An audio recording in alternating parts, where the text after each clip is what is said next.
What's up guys, Zach with Wired Customs, and today I'm going to be answering a question I get all the time. How do you run new spark plug wires on these old steel conduits? How do you keep the firing order correct?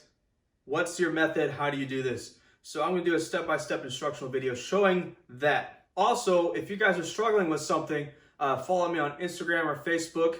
Send me a message, let me know what you're struggling with, and I'll make a video showing you how to fix your Flathead or your early Ford.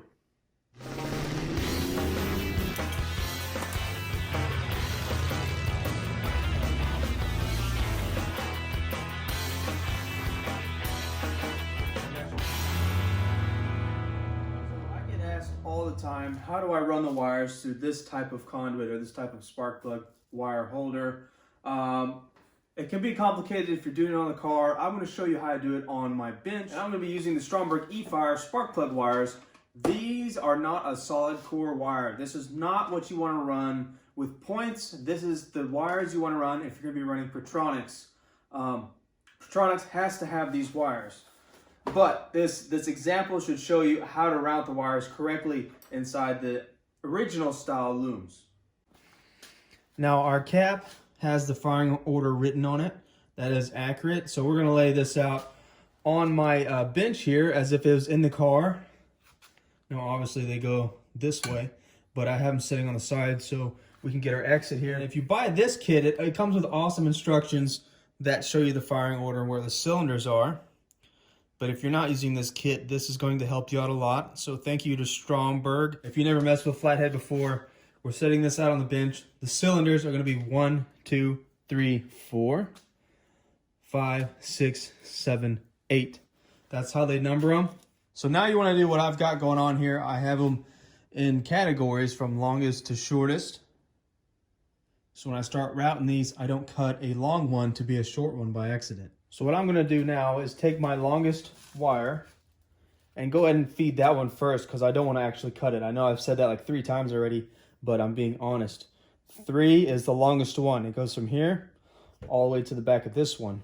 So I'm going to go ahead and lock 3 in, and I'm going to wire it as if I'm putting it on the car. So I'm going to clip it in, make sure it's actually clipped, and I'm just going to sit this on the bench. Because when we go to actually route it through these, we want to do the shortest first, the next shortest, the next shortest, then the one on the very end.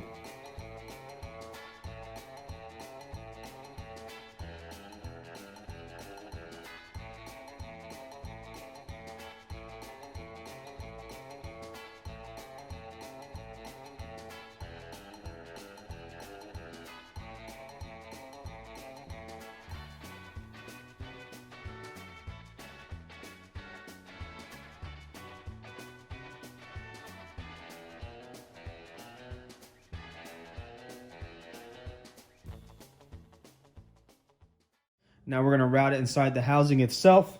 I'm going to start with the shortest one on each side. So 1 is going to be my shortest one. I'm going to route that through. And I've had this brass tool for a really long time. I don't know what it's for, but this is what I use it for. Now I'm not going to pry it out. I'm just going to lift up that spark plug wire and just feed it in. And it's going to feed itself right out of the hole. Just like that. So I just gave it a little ramp to go up. So we got the first one.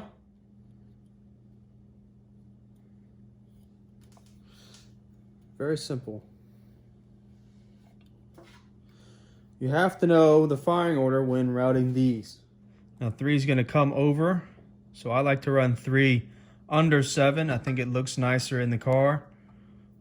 And we're going to run that over and feed it through just like how I just showed you.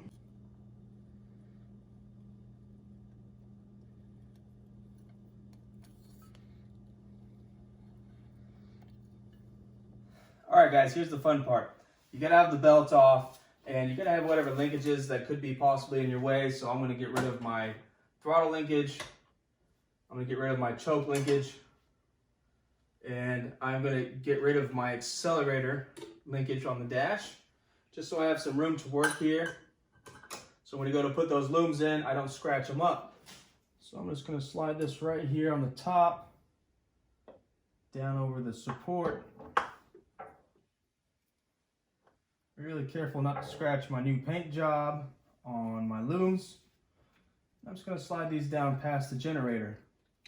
Now this side loom.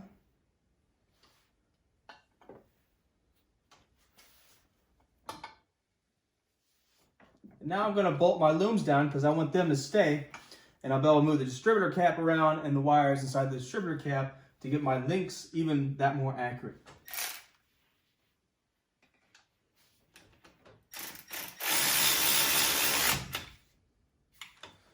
Well, okay, so hopefully you can decently see what I'm doing here. What I'm going to do is just pull the distributor down, get it locked in place, then I can clean up my wires. Now usually when you're wiring something, you want to get it to the right length, then make it a little bit longer. In case you ever have any connection issues, you can cut that wire off, crimp on a new end and fix it, and you're good to go. You don't have to run a new wire. When it comes to spark plug wires, however, for me personally, I get them close, a tiny bit longer, so there's just a little bit of slack so you can plug it in and unplug it. But I'm not worried about correcting an end after the fact. If you ever have any problems with your spark plug wires, just take them off and replace them. You're not having to wire a whole harness. It's all just right here, and they're actually very affordable. So I'm not gonna cut them and crimp them like that. I'm gonna make sure that they look nice, links are close, and call it a day. So I like to run mine where they're all looping back forward. Each one of these is going to loop back forward and match. Let's get this harness that I'm fixing out of the way for now. It's going to be for the alternator. I'm going to have them all come from the back and loop back forward. I think it looks nicest that way. Okay, now I'm going to show you how to strip and crimp your new ends on. Leaving this steel braided line on the inside of it is actually extremely important. So when we go to strip these, we don't want to pull that off.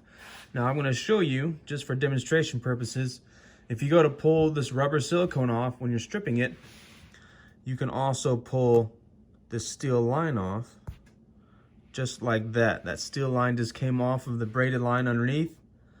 That's a no-go, that's an accident. That's not what you want to happen when you're stripping these off. So I'm going to show you how to do it.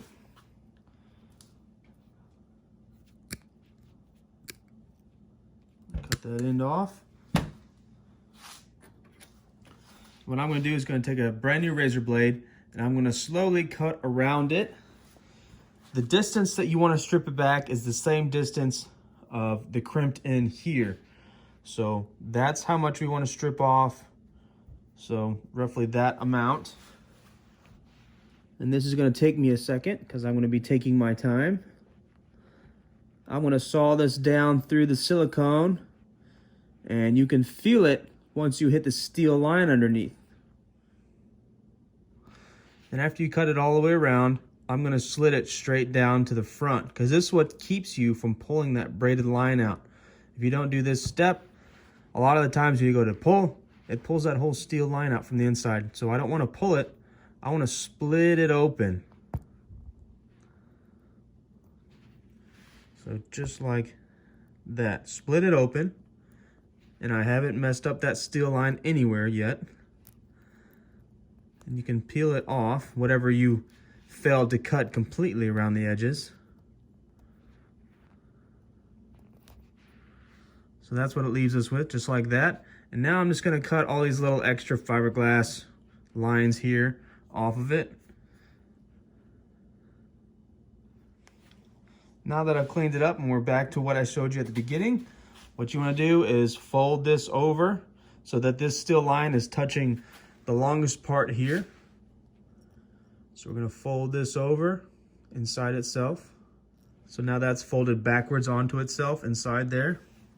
And all I do from this point is I take my pliers and I crimp it on one side, crimp it on the other, then crimp it down tight. Then you do the pull test. Once that's good to go, I spray this down with window cleaner and I slip this boot on after the fact. When this boot's on, it pushes the wire in a weird 90 degrees and you go to cut your length and you pull this out and the wire straightens out, it changes your length. So I get the length perfect first, have the flow, a good look to the wire, then I slide this over after the fact. And it does really well. That window cleaner dries up, doesn't hurt anything. When everything dries up, I put dielectric grease on all my connections. So that's how it's done. Something you can't really see very well if I demonstrated it inside the car. So let's speed up inside the car portion and I'll show you what it looks like afterwards.